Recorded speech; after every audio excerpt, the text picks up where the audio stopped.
दोस्तों, आपसे बहुत बहुत स्वागत है आज के वीडियो में। आज के वीडियो में हम आपको बताएंगे केमिस्ट्री का सिलेबस क्या है, जो सीयूटी का इस बार आपने अगर फॉर्म फिल किया है, सीयूटी का सिलेबस क्या है। और मैंने आपको बता दिया है कि सिलेबस कैसे डाउनलोड करना है, वो वीडियो आप जाकर देख सकते हैं। ठीक है, वो वीडियो आपका प्लेलिस्ट में लगा हुआ है। अभी मुझे थोड़ा जुकाम हुआ है, इसलिए मैं वीडियो नहीं लेकर आ रहा था, अब लेकर आ गया हूँ, थोड़ा सा आराम है।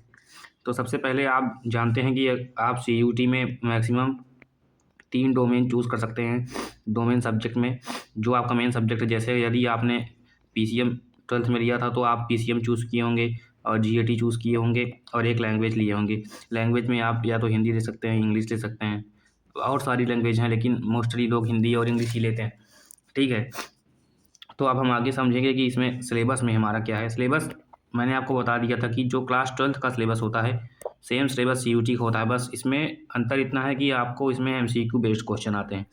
तो इसमें सबसे पहले देखिए, जो यूनिट 1 है उसमें आपका सबसे पहले जो यूनिट 1 है उसमें आपका देखिए वही दिया गया है कि introduction to solution and its type.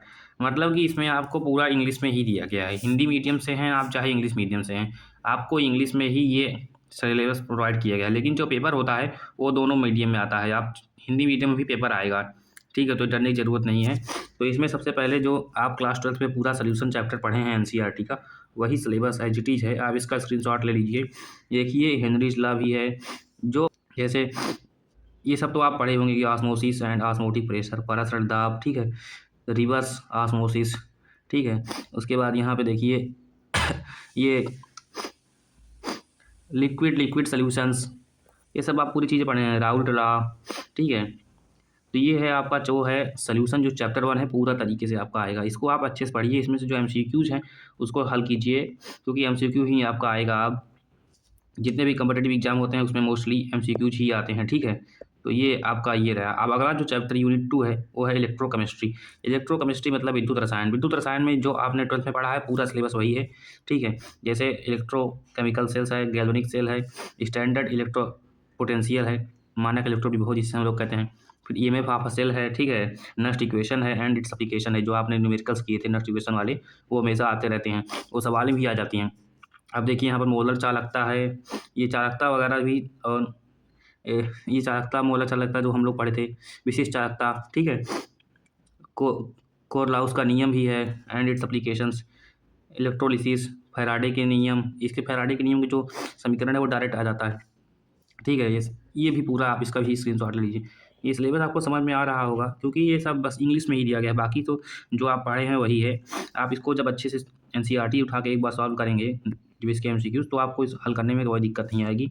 मैं आपको कुछ क्वेश्चन हल भी करवाऊंगा। ठीक है, तो अगला जो हमारा है वो केमिकल काइनेटिक्स, मतलब कि जो आपका रासायनिक बलगति वाला चैप्टर था, तीसरा चैप्टर वो है। ठीक है, इसमें देखिए सबसे पहले क्या, इसका भी इसमें भी आपका न्यूमेरिकल ज़्यादा आता है। तो ये न्यूमेरिकल वाले जो चैप्टर है वो इंपॉर्टेंट रहते हैं, क्योंकि छोटे छोटे न्यूमेरिकल पूछ लेता है और आपको हल करना रहता है, क्योंकि उसमें टाइम का खेल रहता है। क्योंकि आपका जो एग्जाम होगा सीबीटी होगा, और सीबीटी में आपको टाइम मैनेज करना आना चाहिए। इसके लिए आपको बहुत सारे मॉक टेस्ट, बहुत सारे जो बड़े कोचिंग वाले हैं वो प्रोवाइड करा रहे हैं, तो उनके ऐप पे जाके आपको मॉक टेस्ट ट्राई करना चाहिए।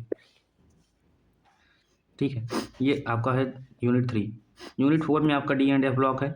इससे डायरेक्ट क्वेश्चन बन जाते हैं कि कौन सा, जैसे इससे क्वेश्चन बनते हैं कि कौन सा आयन रंगीन है नहीं और ये सब क्वेश्चन जो आपने सॉल्व किया है वो बनते हैं डी एंड एफ ब्लॉक के। ठीक है, ऐसे कोई तो देगा, पूछेगा कि ये डी ब्लॉक का है कि कौन से ब्लॉक का है, तो आवर साड़ी से संबंधित क्वेश्चन इसमें बहुत सारे बन जाते हैं। ठीक है, तो ये आपका चैप्टर नंबर 4 है। इसका भी आप स्क्रीनशॉट ले लीजिएगा, क्योंकि ये चैप्टर इंपॉर्टेंट है, इससे बहुत सारे क्वेश्चन बनते हैं। इस पर आप स्टार मार लीजिएगा, क्योंकि इससे आपका कम से कम 5 नंबर तो बनेगा ही। ठीक है, अगला जो हमारा नेक्स्ट चैप्टर है वो है कोऑर्डिनेशन कंपाउंड्स। इससे भी आपका आईयूपीएसी नेमिंग आ जाती है, ये आईयूपीएसी नेमिंग से ही 2-3 क्वेश्चन बन जाएगा। ठीक है, वार्नर्स थ्योरी। ठीक है, डबल साल्ट का उदाहरण कौन सा है, इसे पूछ लेते हैं। तो ये रहा आपका चैप्टर नंबर 5। उसके बाद आपका जो ऑर्गेनिक है उससे तो पूरा रिएक्शन ही आ जाती है। ठीक है, उसके बाद आपका जो ऑर्गेनिक है उससे रिएक्शन ही आ जाती हैं। ऑर्गेनिक में जो नेमिंग रिएक्शन से तो वो डायरेक्ट नेम दे के आप समीकरण पूछ लेता है 4 विकल्प में। ठीक है, तो ये है नेमिंग रिएक्शन। इसको मैं आपको बता दे रहा हूँ कि कैसे, इसका स्क्रीनशॉट आप लेते रहिएगा, क्योंकि मैं बाद में आपको ये सब चैप्टर्स एक एक चैप्टर बता दूंगा कि कैसे कौन सा क्वेश्चन आता है, इंपॉर्टेंट क्वेश्चंस। ठीक है, ये रहा आपका halo alkane and hello arenes. ठीक है, नेक्स्ट चैप्टर है अपना एल्कोहल, फिनाल एंड ईथर। और उसके बाद है एल्डिहाइड, कीटोन एंड कार्बोक्सिलिक। ये 2 चैप्टर भी जो हैं मोस्ट इंपॉर्टेंट कैटेगरी में हैं, क्योंकि इससे जो नेमिंग रिएक्शंस हैं पूरी वो मैंने करवा दिया है। वो पूरा नेमिंग रिएक्शन देके आपसे समीकरण ही पूछता है विकल्प में, ठीक है। उसके बाद अगला जो चैप्टर है हमारा एमीन और बायोमॉलिक्यूल्स, यही 2 चैप्टर लास्ट वाले हैं। बायोमॉलिक्यूल्स से भी विटामिन रिलेटेड क्वेश्चन बन जाते हैं कि विटामिन की खोज किसने किया, कौन से विटामिन से कौन सा रोग होता है, इसका स्रोत क्या है। ये सब चीज़ें जो आप पढ़े हैं छोटी क्लास में वो भी इसमें आ जाती है। और एमीन्स वाले चैप्टर से भी आपका नेमिंग रिएक्शंस आ जाती है, जिसमें आपका युग्मन अपक्रिया जो कपलिंग रिएक्शन है वो पक्का आती है, ठीक है। तो ये इसमें भी बहुत सारी अपक्रियाएँ हैं जो नेमिंग वाली हैं, वही इंपॉर्टेंट है, क्योंकि नेमिंग रिएक्शंस में आसान रहता है पूछना। तो जो आपका ऑर्गेनिक है उसमें से तो आपका रिएक्शंस डायरेक्ट उसमें एज इट इज़ आ जाती है। तो यदि आप हमारे चैनल पर नए हैं, चैनल सब्सक्राइब कर लीजिए, बेल आइकन प्रेस करना ना भूलें।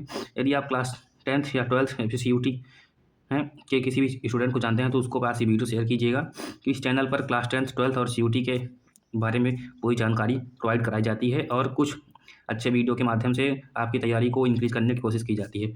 Thank you for watching. ठीक है, आप चैनल पर नए हैं तो सब्सक्राइब कर लीजिएगा, भूलिएगा मत। लाइक भी कर दीजिएगा वीडियो पसंद आया हो तो।